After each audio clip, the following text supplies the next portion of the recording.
welcome back my dear friends.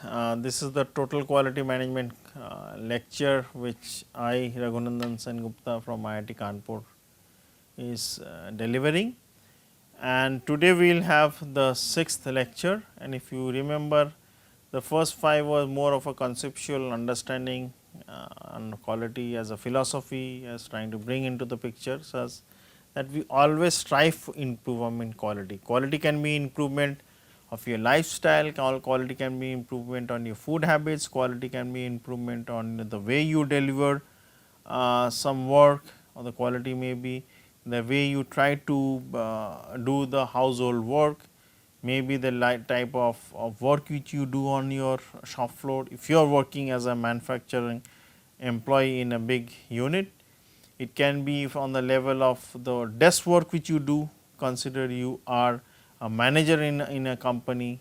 So, all these things are there, and even though I will be mentioning these words time and again, but still when I come into trying to discuss from the course perspective, it will be more qualitative, quantitative in the way the how the concept of quality has been built up.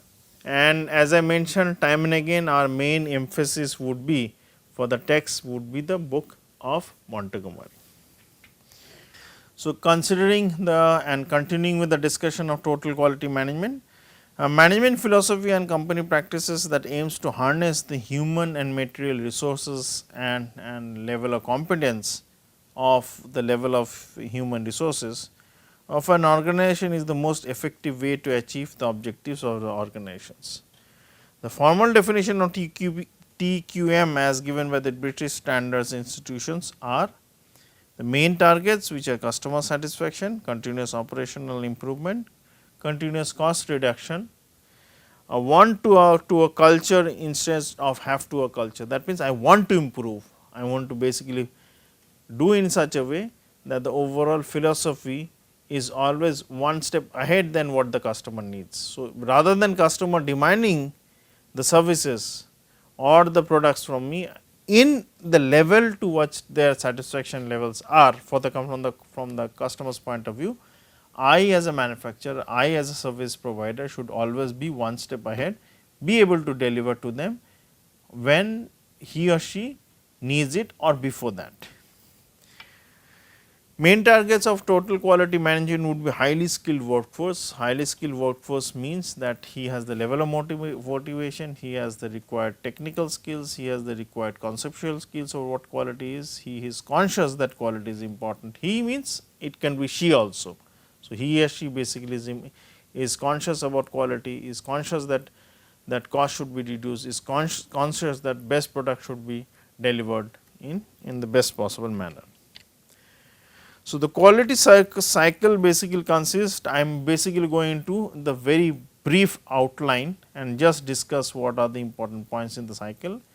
One with the organization, one would be the training required for those set of peoples who are going to manage the overall show or related to quality. There would be the problems and how you identify the problems, there would be problem analysis, how you do the analysis of the problems when you understand where the problem is occurring. Then you propose some solutions, you means the team who is doing that work, then you present and then the feedback is taken and further improvements if required are done. So, the organizations would be about 8 to 10 members in the same area of the shop floor or the same area of the service area. There would be a supervisor or moderator who would basically be looking and how the work is being done. Then the group will process, do some data collection, do some problem analysis, the team and the shop floor. So, say for example, the CNC machine is not working or there is some problem, not working means not working as per the norm, or the grinding machine is not working or the furnace is not working or the paint booth is not working. So, the people who are in that particular area in and around that paint booth would basically do the collective job of data collection and processing the data and trying to analyze what are the implications of the data and how it can be improved considering there is some problem. So, the problem has to be identified, obviously this training and when the discussion is going on between the employees at the point who are facing a problem, who want to improve, obviously for them the problem statement is quite crystal clear that what they want to do. You list the alternatives, there is a brainstorming session and people basically give their feedback. Based on the feedback, the overall work for the next stage is started, which is more to do with problem analysis, where you find out the cost effect. So, you have the fishbone diagram concept, you to utilize that. Required, as required, we will be discussing that in a little bit later on in the course. There would be Ishikawa's diagram, you will try to utilize those concepts in order to actually understand where the problem occurs and what is the problem and what is the implications. Then after the brainstorming session, after the analysis has been done, the problem solution is stated. Once the problem solution is stated, is basically the implementation and the monitoring of the work. If you remember the pilot project concept which I said, it is taken up in its all its earnestness, and depending on the feedback one gets as a team from running that pilot project, running the implementation, then again the overall process is brought into the picture in the actual mainstream and seen that how it can actually improve the overall process and the quality of the whole system. So, generally there are many reasons for limited success. What are the reasons? I will just briefly go through them. There is ineffective training and lack of proper impact measurements, and the actual emphasis which should be there on the employees is missing. So, they have not been either being given the training or they have not been actually told what is the implication of quality and why quality is important. So, obviously, they do not have the motivation to work based on that. Major focus was on customer in integrating quality goals with business goals. So, obviously, the focus was the customer, but the end of the day the implementation was more on the organization, like yes, customers is important. So, rather than trying to improve the quality, I will try to basically decrease the price and win the market share. Customers are happy initially, but in the long run it will be seen that the customer's dissatisfaction always starts, because the moment they are getting bad quality products, obviously they would protest, market share would decrease. But in the initial phase, as I mentioned, customers are happy, prices are low, it has a positive effect on the shareholder, positive effect on the company, company is doing fine. Later on, when customer dissatisfaction increases, market share decreases, the overall the implication of the cost basically has a negative effect, hence profitability in the company decreases, which is not good. Inadequate use of statistical methods and insufficient recognition of variability reduction is as a prime objective may also be problem. So, if I am not aware that how actually the statistical process control charts can be used, they can be detrimental in trying to give me the information where things are wrong. So, rather than giving me the true picture where quality improvement, where process control improvement, where actual emphasis should be paid, or we should basically emphasize on those steps, the overall focus now shifts to another sphere, where actually rather than considering the real things, we would be more bothered about the secondary factors, which may not actually at all happen in a way that it will basically improve your quality. So, maybe my paint booth we think is a problem, but in reality it may be possible the overall quality of the goods which is coming is an issue. So, rather than concentrating only on the paint booth, if we are able to judiciously and intelligently find out the problems happening at the vendor's end for the raw materials which he or she is supplying, then it would be a much better way in order to improve the overall quality of the process or the product which you are manufacturing. So, generally general as opposed to specific business results oriented goals, we should be generally be more focused on the quality improvement, but obviously if the focus shifts, and as stated here, these may be one of the main reasons why we have limited success. Too much emphasis on widespread training as opposed to focused technical education may be a problem. So, we are giving training which is fine, but actually what is the in-depth analysis, how the analysis should be done, if that is actually missing, and the core people who should be given that training, they are not being given the trainings, obviously you have not that amount of success which is required. So, educating people, training people is fine, but not giving the proper education training to the core people who will do that implementation part may have limited or negative way of trying to basically pull up the system. Wrapping around ineffective programs, like we should always do is have 0 defects, quality is free, quality should not it does not come at any cost. So, all these things are jargons which would definitely not have any positive effect or have limiting success on the overall process. So, if we are always saying that quality is free, or we would definitely want some 0 defects, which is not possible, because obviously having 0 defect would mean that everything is perfect, which means there is no white noise, which in practical sense is not true.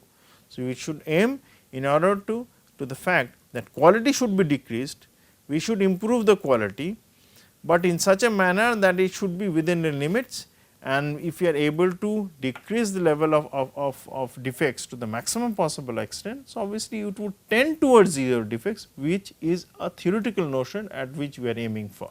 So, we always try to aim for the best possible manner, considering that they are practicality which would have a limitation on our success, but that does not stop us from trying to improve the overall process. Now, having said that, if you remember, I did mention the course would be more an emphasis on probability and more an emphasis on statistical process control. So, I will very briefly go through the concept of what we mean by probability and how probability and different type of distributions would have an implications on the study of quality. So, the basics concepts of probability is that we know probability in a very simple way as the concept of relative frequency, and how relative frequency in the long run basically would give us an idea about probability. So, consider that we roll a die and there are 6 possible outcomes, and consider the die is unbiased actual die. So, all the numbers which are marked on the faces are 1, 2, 3, 4, 5, 6. So, obviously, the experiment could also have been done where rather than have 1 to 6, the faces could have been marked with the alphabets like A, B, C, D, E, F, and so on and so forth. Or say, for example, when you are tossing a coin, we actually have an head and tail. Rather than have an head and tail, it could be the coin has been painted one side as black, another side is white. So, whatever the implication is, the actual concept of probability should definitely be very clear from these 2 examples. So, these 6 possible outcomes which we consider are a sample space. Sample space means from the space from where, or from all the observations from where you are picking up the set which is relevant for the experiment when you roll the die or to toss the coin. Consider x is capital X is the random variable which would appear when you roll the die or toss the coin. Toss the coin means the x would basically have 2 values, either head or a tail, or if the color is black or white. And when you are considering x for the rolling the die, the actual x value can be one of the numeric values starting 1 to 6, or the alphabet, say for example A, B, C, D, whatever it is, depending on how you have basically designed your experiment. But one should remember the value of x is unknown to me before the experiment is done. Once the actual face comes up, say for example, when I roll the die and the number 3 comes up, then I will say that capital X has taken a realized value small x which is equal to 3. So, before the experiment is done, x is unknown to me. After the experiment is completed, I know the actual value which I am seeing, and then I assign that particular value to that capital X and say that small x which is the realized value is the number 3. So, and corresponding to that I try to find out the probability. Now, when you are basically taking a coin and tossing it 100 times, say for example. So, it may be possible that out of the 100 times head comes 55 times and tail comes 45 times. So, obviously, the sum 55 plus 45 is 100. In the next case again, when you have basically 100 tossing and of this unbiased coin which I am talking about, head may come say for example 40 times and tail may comes 50 times. So, the number of heads and number of tails which we do and when we toss may be different for different for different experiments as we continue. But the main implication what we know that once we toss the coin and the head comes and we say the probability is half or 50%, and when we make the toss and the tail comes and we say the probability of getting the tail is 50%, it means that if we keep repeating the experiment infinite number of times ad infinitum, then the overall proportions of the heads and the tails are equal in number. This, if you think very logically, actually that is the case. Similarly, when you are basically rolling the die, numbers marked 1 to 6. So, obviously, it may mean that in one of the case when you roll it 6 number of times or 10 number of times, it may be possible that 1 comes maximum, 2 comes then, and may be possible number 6 does not appear. In the other case, when we roll the die, the same die, if 100 number of times, it may be possible that only 6 number comes, other number does not come. But if we keep repeating the experiment as we did for the unbiased coin, it would be seen that the proportions or the relative frequency or the probability means in the long run, as basically the number of such events or number of experiments which you do basically becomes infinite, then it will be seen the actual probability of the numbers coming either 1 or 2 or 3 or 4 or 5 or 6, considering the fact it is basically an unbiased die, the probabilities would be 1 by 6. So, as mentioned in the fourth bullet point, the probability of capital X taking the value small x, which is equal to 5, is basically is equal to 1/6, which means the number of favorable outcomes divided by the possible number of outcomes which has come. So, in the ratio which we have, in the numerator we have the number of favorable outcomes which basically adheres to the fact the number 5 has come, and in the denominator we have the total number of such tosses which has happened in the long run. So, the number of tosses in the long run, if it tends to infinity, obviously the numerator will also increase, but in the long run the overall ratio of the numerator to the denominator for this example will tend towards 1 by 6. So, to analyze this type of problems, we will basically have a probability distribution function which can be thought of as a mathematical function which gives the probability or the functional mapping of what is x, what is the value of x comes, and what is the overall relative frequency or the probability of that value coming out to be x. So, it basically is a mapping depending on the realized value and what is the overall function and implication between the x value and the probability. So, probability function which we said basically can be of two types. One is the probability mass function for the case when x is only discrete. So, the examples which we had discussed in the last slide, where when you are tossing a coin or basically rolling a die, then the values which are coming out is discrete, but considering the case when you are trying to say for example measure a length or measure the total quantum of say for example fluid which is flowing at a particular unit time, obviously the fluid flow rate is not deterministic, or the height or the length of a person or say for example of a tie rod. So, height would be as I mentioned for a person and length would be for a tie rod. When you are measuring, they would basically be, it's possible theoretically that they take all the values between say for example 0 and 12. In that case, we will be saying that the distribution function based on the random length or the height would be continuous, in the sense x would take all continuous values. Hence, we will be saying that the probability function which we will be utilizing would be used by the word of probability density function. So, in the first case when it was x was discrete, it was probability mass function. Why the word mass? Because the concentration of the probabilities are at any particular points depending on what the x values are, and probability distribution function would be the case when x are all continuous. So, probability distribution functions can be discrete or continuous density functions which I mentioned, where the values comes out to be basically from 1 to 6. Continuous when the sample space consists of continuous numbers like the temperature in the room. It can be any continuous value between 15 to 50, or 15.51 can be one value, or say for example 15.5126 can also be a value depending on how accurate your temperature measuring equipment is, or it can be 16.72. Consider the two just examples or the notions which I gave. When you are measuring the height of a person can be 5.125 meters feet, sorry, or the height of say for example another person can be 5.1369 feet.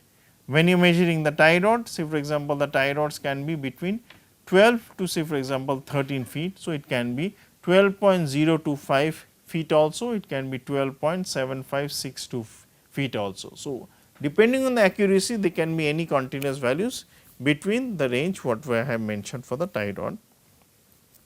So, for the discrete case the probability distribution function is basically denoted as probability mass function as I mentioned. For the continuous case it is mentioned as probability density function. So, this is the probability mass function which I have. So, the outcomes or the realized values are measured along the x axis which you see. So, this is the x axis where I have, this is the x axis and these are the outcomes. So, the outcomes are measured, and this is not the example which I have when I am talking about the tossing the coin or rolling the dice.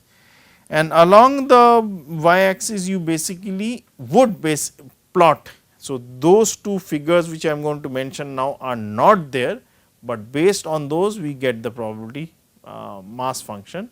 First you will try to basically have the frequency along the y axis, then utilize the concept of relative frequency along the y axis, and if you remember the concept of probability basically comes from the concept of relative frequency, where in the ratio of the relative frequency we have the number of events which are favorable divided by the number of total events, and as the number of total events tends to infinity, hence the relative frequency becomes the probability. So, if you consider this diagram, along the y axis you have the probability, and the histogram, this is the histogram, looks like a normal distribution, and this is the notion why I purposefully brought a histogram in such a way that somebody would understand the implication of normal distribution, and the whole amount of utilization of normal distribution will be utilizing for our total quality management course.